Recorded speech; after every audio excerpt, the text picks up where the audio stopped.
I sincerely want to say that fake news is a threat to our democracy today.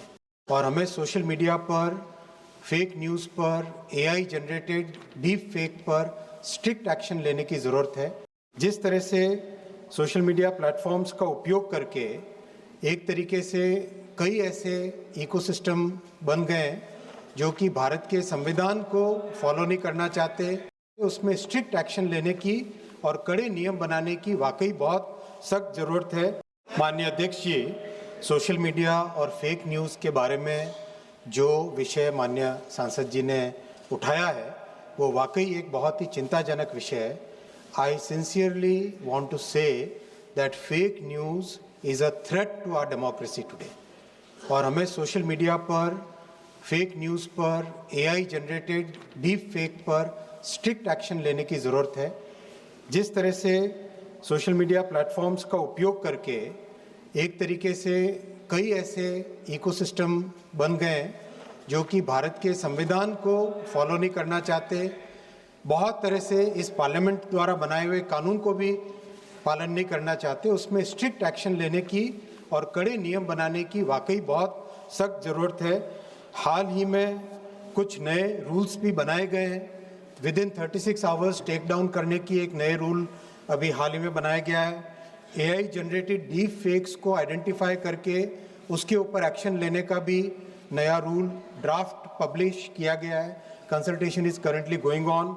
Parliamentary committee ने भी बहुत अच्छा काम किया। मैं धन्यवाद देना चाहूँगा श्री निशिकांत दुबे जी को और कमेटी के सभी सदस्यों को। उन्होंने बहुत अच्छा डिटेल्ड रिपोर्ट कल ही सदन में रखी है जिसके अंदर कई अच्छे प्रस्ताव आए हैं, कानून को किस किस पॉइंट पे कड़ा किया जाए।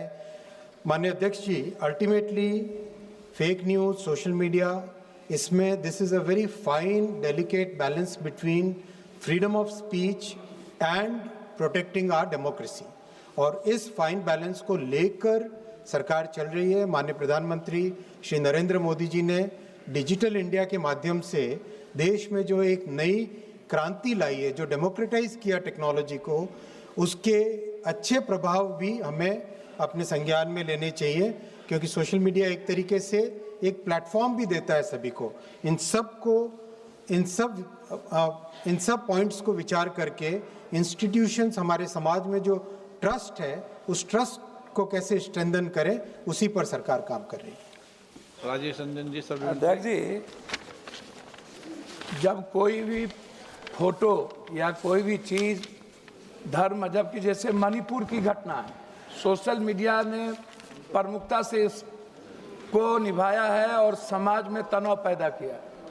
कोई भी फोटो अपलोड करने के पहले, जैसे AI में टाटा या बड़े बिजनेस में, ये प्रश्नकाल पूछो, प्रश्न पूछो आप। मैं वही कह रहा हूं अध्यक्ष जी कि जो लगातार मैं उसी बात, जैसे सट्टेबाजी की, महादेव ऐप जैसे मामले में बड़े स्टार्स और इन्फ्लुएंसर के युवा गैमलिंग सिखाया, कारण कर्ज में डूबे युवाओं को 18% आत्महत्या की वृद्धि हुई है।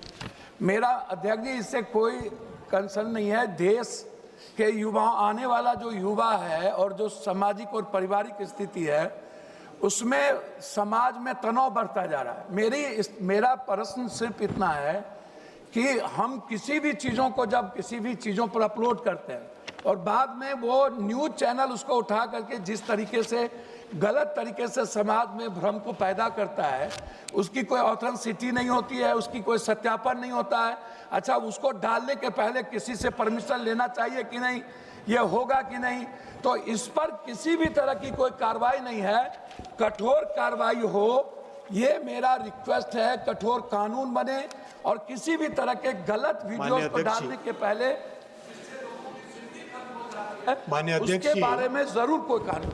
माननीय अध्यक्ष जी, माननीय सांसद जी ने जिस तरह से ऑनलाइन बेटिंग की बात की, मैं आपके माध्यम से सदन को एकदम स्पष्ट तौर पे कहना चाहूँगा, प्रधानमंत्री श्री नरेंद्र मोदी जी ने इतना कड़ा कानून बनाया है ऑनलाइन मनी गेमिंग को रेगुलेट करने के लिए, और उसके कारण देश में करोड़ों परिवारों को उसका बेनिफिट मिला है।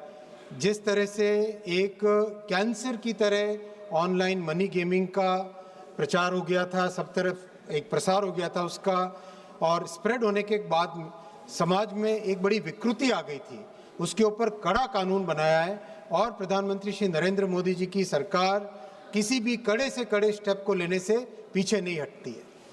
श्री सीपी जोशी। धन्यवाद अध्यक्ष महोदय। मैं माननीय मंत्री महोदय से 5G को लेकर जो आपने बहुत स्पष्टीकरण पूरे राजस्थान और संसदीय क्षेत्र से संबंधित दिया, उसके लिए मैं आपका आभार प्रकट करता हूं। और माननीय प्रधानमंत्री जी का भी आभार प्रकट करता हूं कि जहां सुदूर क्षेत्र में नेटवर्क की समस्या थी, वहां हज़ारों सैकड़ों की संख्या में टावर लगे हैं। मेरा आपके माध्यम से प्रश्न है कि जिन 5G स्पेक्ट्रम कंपनियों ने काम शुरू किया है, उनसे पहले जो अनकवर्ड एरिया है वहाँ बुनियादी नेटवर्क उपलब्ध कराने के लिए सरकार इस बारे में कोई विचार कर रही है क्या?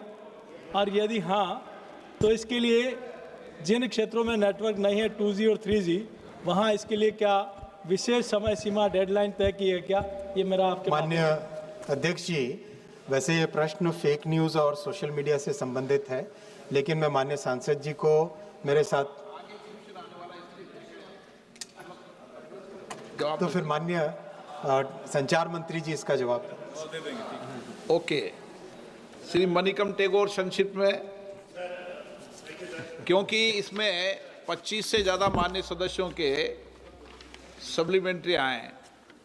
कभी व्यवस्था से आप लगाइए, बहुत गंभीर विषय है, देश की युवाओं का चिंता का विषय, और सारी संसद इस पर चिंता व्यक्त कर रही है। सरकार भी इस पर पॉलिसी ला रही है, कमेटी ने, संसदीय कमेटी ने भी रिकमेंडेशन की है। बैठकर वापस चर्चा करेंगे इस विषय पर व्यापक। Thank you, sir. Thank you, sir. Honorable Minister listed the rules and mechanisms, but the reply has given zero data. Can the Minister confirm whether the government has taken even a single punitive action against the major news channels or the influential social media accounts spreading fake news about the opposition leaders' former movements in the past 2 years? If yes, kindly name the cases. If not, why does the government selectively target only the criticism of the union government under the so-called fact-check unit? Thank you, sir. Honorable Speaker, sir, the government as well as the Press Council of India, both of them have been very actively looking at any complaint which comes against any TV channel or any newspaper. This is something which is very important for protecting our democracy.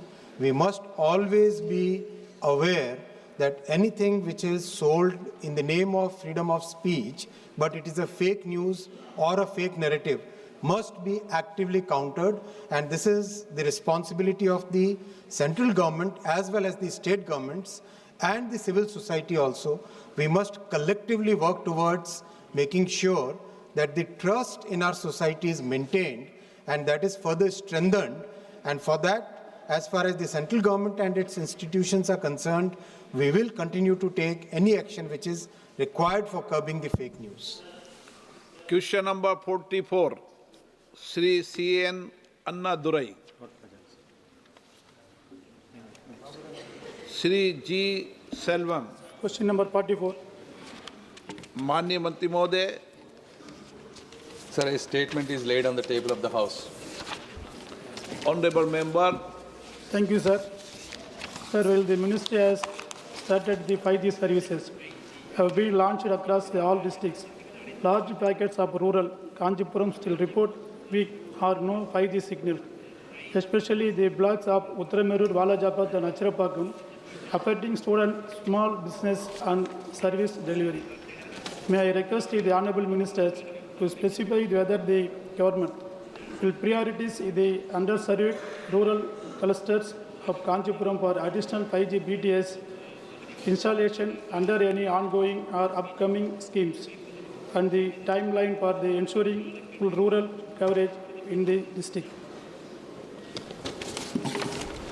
Sir, today if you look at the 5G, more than 99% of the districts, that is 777 districts out of 778, have 5G coverage.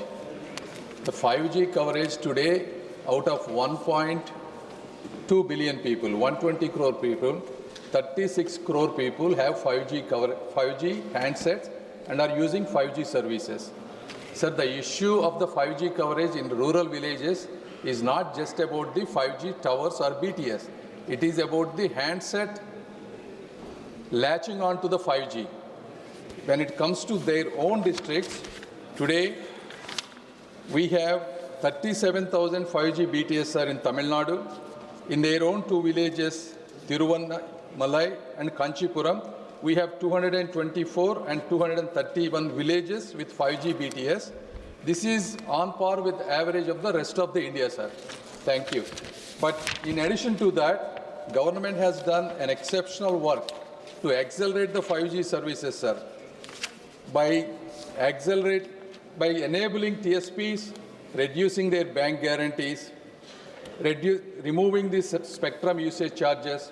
Therefore, they can invest a lot more money in additional BTS and accelerating the services, sir. And this is a continuous process. Thank you. Lao Sri Krishna. Thank you, sir, for allowing me to ask. Sir, I'm not going to ask about 5G, but actually ask about 4G.